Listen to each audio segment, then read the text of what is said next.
Hi, I'm Dylan Richards. In New York, we have the United Nations and the best food from all over the world. Follow me as I search for the healthiest food in the 5 boroughs on Dylan's Lunchbox.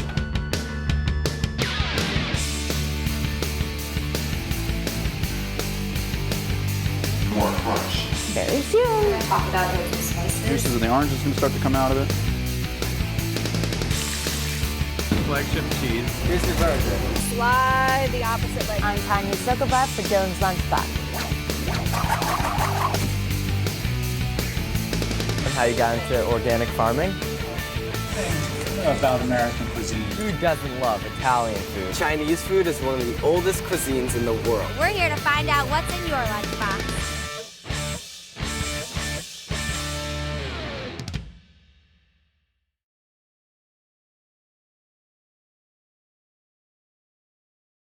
We all know eating healthy is important, but did you know that locavorism is not only a great way to find fresh, organic ingredients, but that it also helps the environment and local business? This episode of Dylan's Lunchbox is all about staying close to home. I'm going to check out the popular Union Square Farmers Market, talk to some local growers and farmers, and drop by Green Square Tavern where Chef John Marsh is going to show me some great local dishes. So grab your reusable grocery bags and let's hit the market.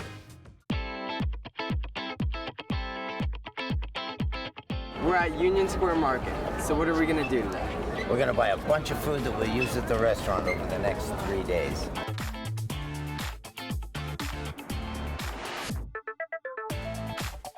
How many times do you come to the market? Every day they're open. That's Monday, Wednesday, Friday, Saturday. So why is it so important to eat locally? I know my suppliers. I look them in the eye every time I make a purchase. I talk to them about how the crop is going, and I can get there in an hour and a half if I really want to visit their site, and I do. I always visit. We're gonna make some bread pudding and some applesauce. We'll start with apples. They're extremely versatile.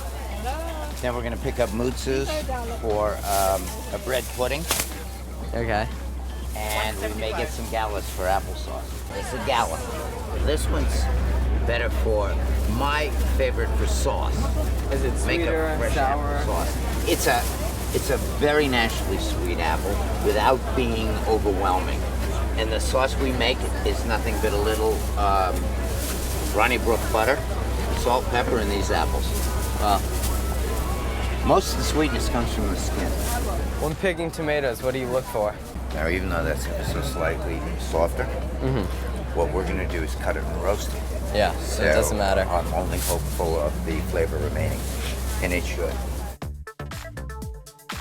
All right, sweetie. Okay, you're going to have to sit now or hop out. Which is it going to be? It's always great stuff. Their people are great. They're helpful, and they know what they want. You all right there, Meats? A lot of vegetables, especially root vegetables, the harder, the better. The character, and the texture, and the flavor are all really at their peak. How do you choose the right ones? Size, basic appearance, just like a pretty girl or a handsome guy. The better looking, and the harder they are, the better they'll eat. I don't. I serve them raw. I shred them. Black radish. It's not on the list, but it's too good to pass up. Why is it so good? How will you prepare them? I'm gonna shred it. Shred it Yeah. and use it as Serve it raw, almost like a slaw. Yes, yes, ma'am. It's gonna be part of a salad I make with quinoa. What's the difference between the purple one and the green one? I like the purple because it just has a little more radish feel in my mouth. And the other is milder. The green one is milder. Ever so slightly, but only by a small measure. You can always make some friends at the market. Fennel is something that I'll use in a variety of different dishes. Whether I need it or not, when it looks this good, we're all over it. Now what you're gonna look for is plumpness. You'll feel some moisture in it, but again, firm and sort of fresh looking. Beauty. Huge one.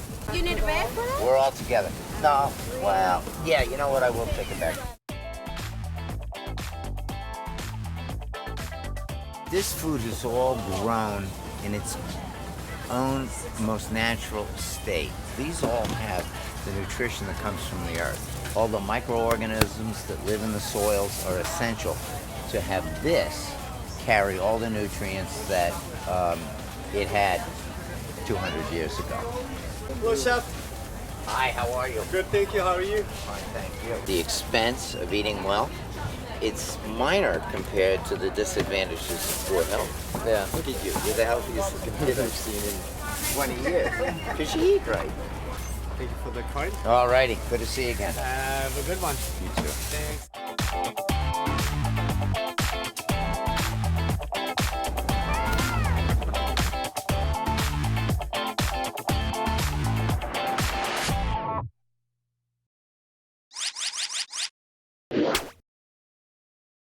You will find it difficult to locate another single food source with as much naturally occurring health-promoting properties as broccoli. A single cup of steamed broccoli provides more than 200% of the RDA for vitamin C, nearly as much of vitamin K, and about half of the daily allowance for vitamin A, along with plentiful folate, fiber, sulfur, iron, B vitamins, and a whole host of other important nutrients. Calorie for calorie, broccoli contains about twice the amount of protein as steak and a lot more protective phytonutrients. Broccoli's phytochemicals fight cancer by neutralizing carcinogens and accelerating their elimination from the body. Phytonutrients called indoles found in broccoli help protect against prostate, gastric, skin, breast, and cervical cancers. Extensive studies have linked broccoli to a 20% reduction in heart disease risk. In Chinese medicine, broccoli is used to treat eye inflammation. How much?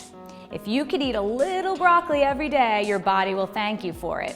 If you can't swing it, aim for eating it as much as you can possibly do. Like many other vegetables, broccoli provides fantastic nutrition both in its raw form and when it's properly cooked. Cooking reduces some of broccoli's anti-cancer components, but lightly steaming it will preserve most of the nutrients. Broccoli is available fresh year-round in most areas, but if you can't find it where you live, frozen broccoli is a good substitute.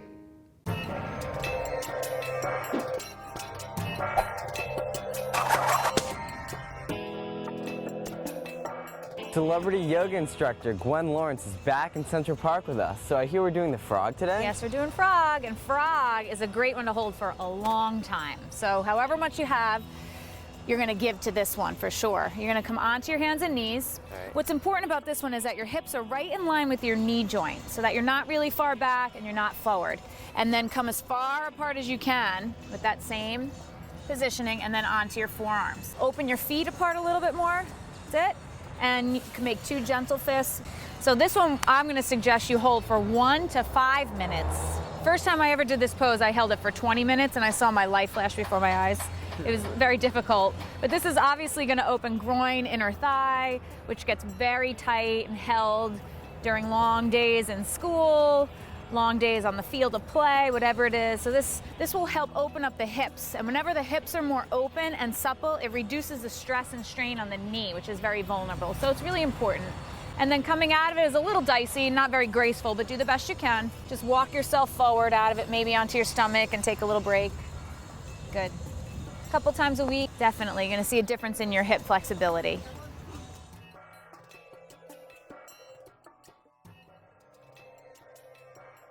So what yoga move are we doing We're gonna today? do pigeon pose. Ooh. Yes.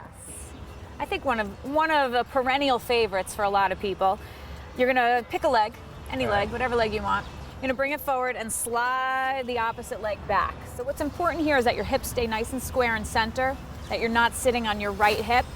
And if you can, you're gonna go down to your forearms, and I think you can go all the way out onto your belly. We wanna hold this 1 to 3 minutes. This is a very deep glute stretch, so it's gonna help you when you're running on the field. It's gonna help anybody that has tension or stress from sitting long days at your desk or being still and doing your job all day long. It's a real good tension reliever. It's important not to hold your belly tight when you're here and to kind of release your jaw too. Come upright, nice and tall. Slowly bend that back leg. You're good at this one. Reach around, grab the foot, and let that foot come nice and close to your hip. So we're gonna increase the flexibility of the opposite quad. So we balance out the stretch in the leg. That's a great one. And then you're gonna let it go nice and slow. And don't forget, since this is a one-sided one, that you always want to do the other side. Opening up the hips really reduces a lot of stress and tension and anxiety. So enjoy this one.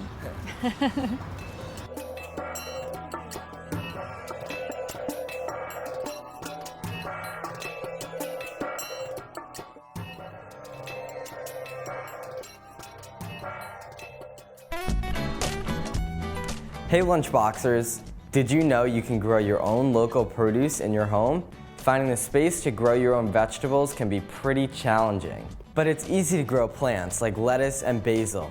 They can grow in small pots near any windowsill. Just make sure it receives 6 to 8 hours of sunlight. For those New Yorkers with cramped apartments, check out wall-hanging canvas pockets that allow you to grow plants on your wall. And if you're in a giving mood, check out the academic gardens at United States of Food. You can donate a classroom garden through Bird's Nest Foundation, and it will go to a school where children will be able to learn about growing and healthy eating, find out the right solution for you, and eat your way to a healthier life.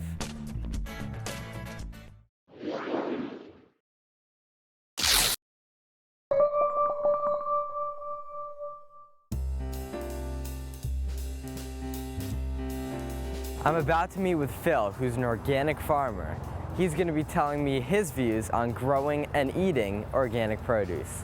So Phil, can you tell me a little bit about yourself and how you got into organic farming? I was in the sport marketing business for 25 years. Wow. And loved that, traveled a lot, met a lot of interesting people. And then 9/11 happened. And I said, I want to do something that's going to make a difference in the world. People always have to eat. I think I want to farm. And we felt that the organic was the right way to go because the farming that we've done in this country for the past 50 years is unsustainable.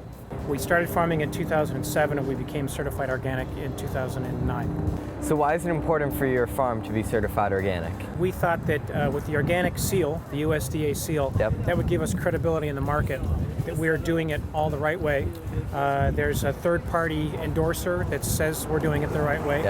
And we have all the backup material that says we're doing it the right way. So just out of curiosity, Dylan, how much do you think of this nation's produce comes from California, for example? Maybe 10, 20%? It's 50% Wow. of our produce comes from California. They have 8 million acres of irrigated land in the San Joaquin Valley, and that's where our fruit and produce comes from. And now California is in the middle of their 4th year of drought. There's a aquifer called the Ogallala Aquifer. Have you ever heard of that? No, I haven't. Okay, so the Ogallala Aquifer is a huge underground water reservoir that 100 years ago was a lake the size of Lake Superior. And they've taken so much water out of it to irrigate land out in that part of the country that it's no longer a lake, it's now a sponge. Whoa. The gas is not getting any cheaper. Yep. Diesel is $4 a gallon now. Probably in a couple of years it'll be $5 or $6 or $7 a gallon. So all those elements that used to make bringing in produce cheap from California will go away. And so where are we going to get our food from in this part of the country? From farms like mine in Pennsylvania, New York, New Jersey. Why is it important for this food revolution to continue? I think this food revolution will help farmers in Pennsylvania and New Jersey and New York stay in business and give us more diversity because that is another issue that our farms in the Midwest and out West, they're not as diversified. Right. They grow monocultures. Nature doesn't like monocultures, and a monoculture is, where only one thing is grown. For example, there are some farms in Iowa that they grow 1,000 acres of corn. Right. And God forbid if there was ever some disease that came into that corn and ravaged that corn, that farm could be out of business. We have a diversified farm. Mm-hmm. We have chickens, we have pasture-raised beef, we have produce. So diversification is important, and I think that the food revolution will continue because that's what people want to continue to buy. And no matter where you're from, no matter what language you speak, when you sit down for a meal with somebody, you get to know somebody better, right? And we're all connected that way. Yep. And I think that's philosophically, I think, what the slow food movement is all about. So I'm all over that. It's perfect. If we can make one person, one individual, change their lifestyle a bit or decide that they're going to modify their diet somewhat, and then they go out and they tell 2 people, and then those people tell 2 people, then you begin to get some sort of economies of scale, and you get lots of people beginning to sort of approach their food in a different way. And we've just developed a relationship with a school called Wellness at Spruce, and their whole mission is part of the whole slow food, local food movement, and their curriculum is all about having students learn more about where their food comes from. So that's how you make a difference, you know, it's just eating better, exercising, and mostly education and just being aware of it. Right. You know, being aware of what food and putting into your system what that does to you and how you can be better if you approach what you eat better. Have you received any backlash from going organic? No, well, you know what, interestingly, some of the people who are conventional have been farming that way for their entire lives. Right.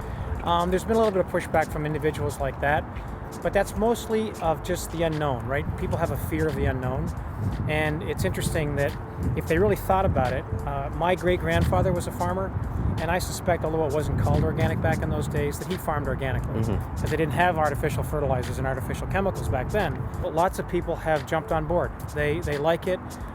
They know that it's better for the environment. They know it's the right way to go. And frankly, the earth needs it.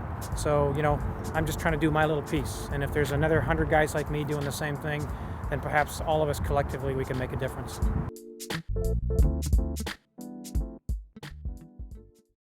Fruit is always a great and healthy dessert choice. Naturally sweet, full of vitamins or important nutrients, and requiring basically no preparation, you can't go wrong with a banana, grapes, an orange, or any number of other options provided by nature.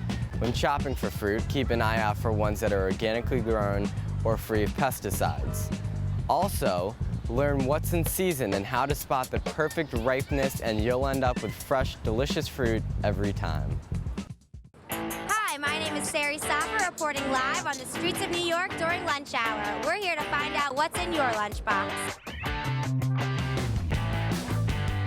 So what did you order for lunch today? I ordered myself a fancy steak taco.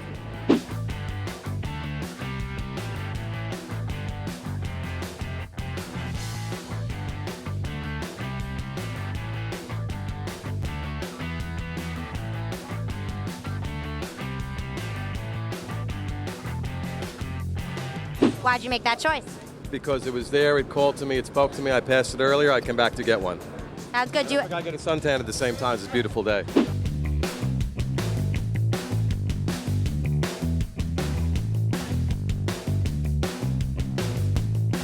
So what did you eat for lunch today? This is a fruit and a vegetable shake. Do you know what's in it? I do. It's carrot, ginger, and apple.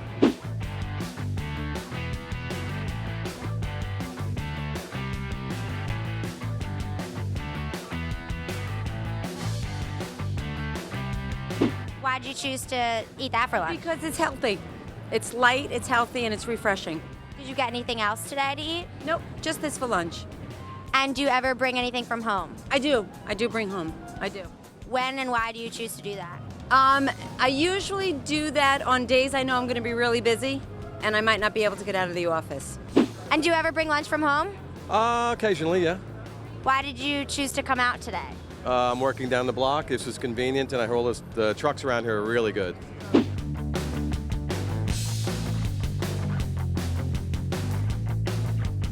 When do you choose to eat out? I would say, depending on the week at work, but I would say usually 2 days I can get out and grab something to eat. Rest of the time it's behind my desk. So there you have it. We found out today what people are eating in the streets of New York. The good, the bad, and the ugly. Watch out, next we might ask you what's in your lunchbox.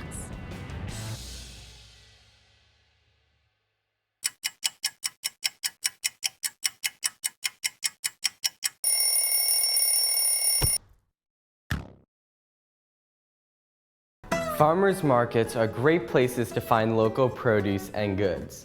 Unlike most grocery stores, the food from farmers markets are usually sold directly by the farmers themselves. This means fresher fruit, vegetables, meats, as well as a variety of other crafted products. It also supports the local economy and helps farmers keep growing the food you love. Be sure to check out one of the many neighborhood farmers markets in New York City, including the popular Union Square Farmers Market.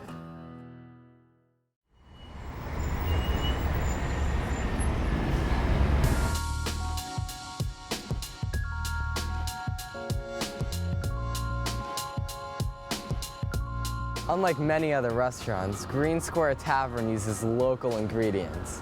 Let's go inside and see if the local ingredients make a difference.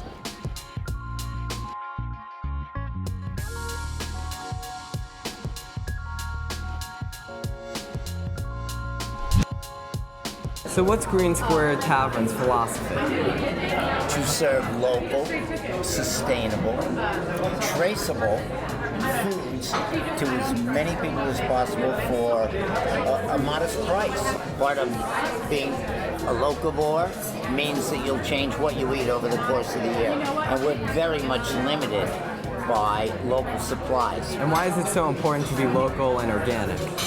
Food travels a shorter distance. I know all my suppliers. That's the greatest relationship I can have. How do your customers respond to eating healthy? So far, really well. I'm not going to proclaim that all my clientele is enlightened, but hopefully they enjoy the food. They ask why it's different than other foods they've had that are very similar, and we introduce them to the concept. You and I are going to cook, aren't we? We are. Okay.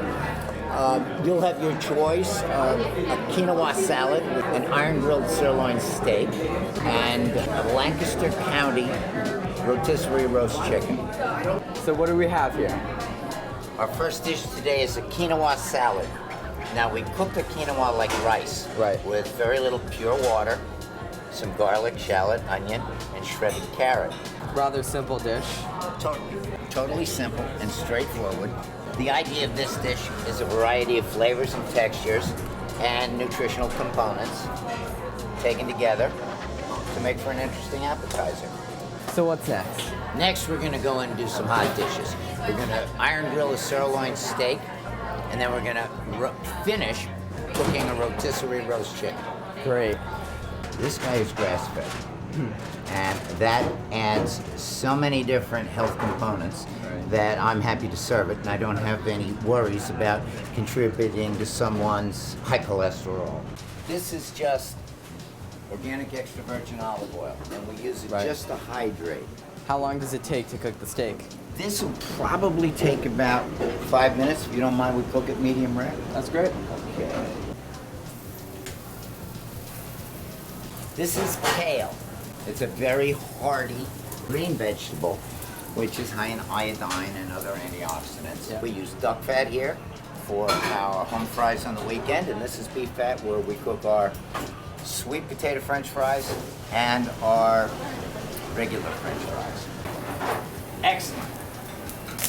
Very nice. We just toss that, season it very lightly, and finish it in the oven. How long does this whole process generally take with the fries? Depending upon how the customers order the steak, it can be served to them in 5 minutes. Wow.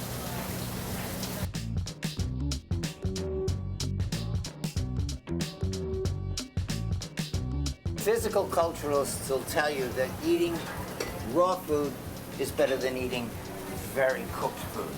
So in any case, something cooked rare will have more vital nutrients more easily assimilated than something cooked well done. Perfect.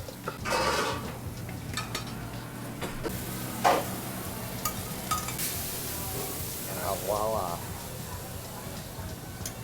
Now we're going to just finish the chicken by crisping the skin. Those herbs, that's our fall mix, which is tarragon, thyme, marjoram, oregano, and chives. So what inspired you to open the restaurant? My wife and I have always lived sustainably, eating local foods and or organic foods, and that's how we're raising our daughter. It would be impossible for me not to do business that way.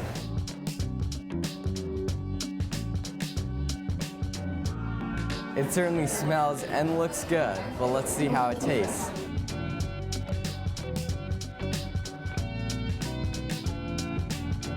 The taste, the smell, and the textures were spot on. It was everything that I expected it to be. I know I'm going to be back to Green Square Tavern, and I recommend that you come too. This has been a great episode of Dylan's Lunchbox. We got to see how great food might be closer than you think, and how sticking to local ingredients can inspire some pretty creative and delicious recipes. Don't forget to check out your local farmers market to learn more about eating local, and check out these great websites for more info. Join us again on the next episode of Dylan's Lunchbox.